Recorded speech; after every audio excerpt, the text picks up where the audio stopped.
ఆ జిల్లాలో టీడీపీకి ఆయనే పెద్ద దిక్కు. ఆయన మాటే వేదవాక్కు. అలాంటి నేత పరిస్థితుల కారణంగా పార్టీకి రాజీనామా చేశారు. ఇప్పుడు ఆ జిల్లాలో పార్టీ శ్రేణులకు దిశానిర్దేశం చేసేదెవరు? భవిష్యత్ రాజకీయాలకు వ్యూహకర్తలెవరు? వివరాలేంటో ఈ స్టోరీలో చూద్దాం.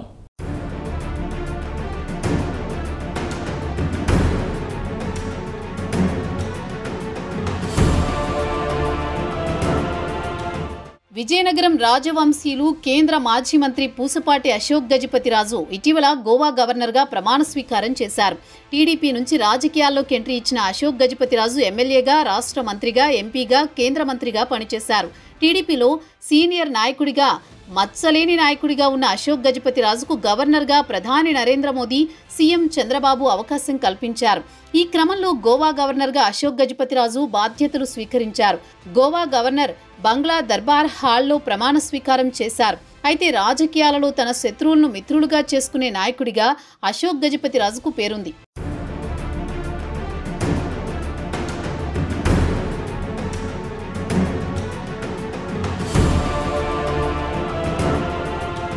విజయనగరం జిల్లా తెలుగుదేశం పార్టీకి అశోక్ గజపతిరాజు పర్యాయ పదం. పార్టీ ఆవిర్భావం నుంచి జిల్లాలో పార్టీ శ్రేణులను ఏకతాటిపై నడిపించిన నేత అశోక్ గజపతిరాజు.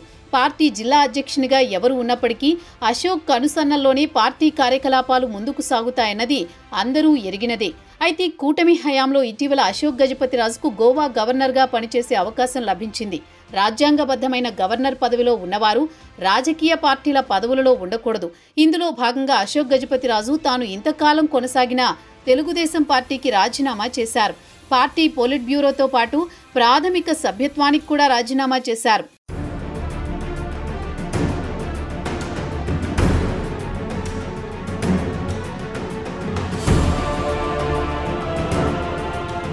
ఇకపోతే అశోక్ గజపతిరాజు నివాసమైన బంగ్లాని పార్టీ కార్యాలయంగా వాడుతున్నారు.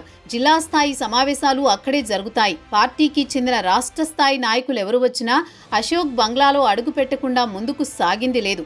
అంతటి ప్రాధాన్యమున్న అశోక్ గజపతిరాజుకు ప్రత్యామ్నాయంగా పార్టీని ఎవరు నడిపిస్తారనేది చర్చనీయాంశమైంది. పెద్దాయన లేకపోవడం వల్ల తలెత్తే పరిణామాలు ఎలా ఉంటాయనేది కార్యకర్తల్లో చర్చ నడుస్తోంది.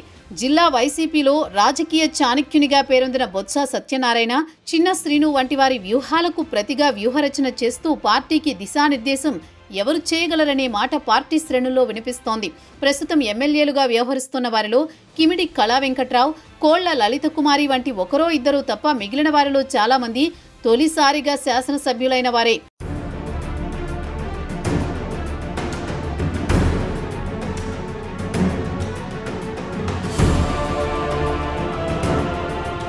ఇక పార్టీ నేతల్లో సీనియర్లు ఉన్నారు. అయినప్పటికీ ఇప్పటి రాజకీయ వాతావరణానికి అనుగుణంగా వ్యూహాలు, ప్రతివ్యూహాలతో ఎంతవరకు పార్టీ శ్రేణులను కార్యోన్ముఖులను చేయగలరనే సందేహం పార్టీ వర్గాల్లోనే వ్యక్తమవుతోంది.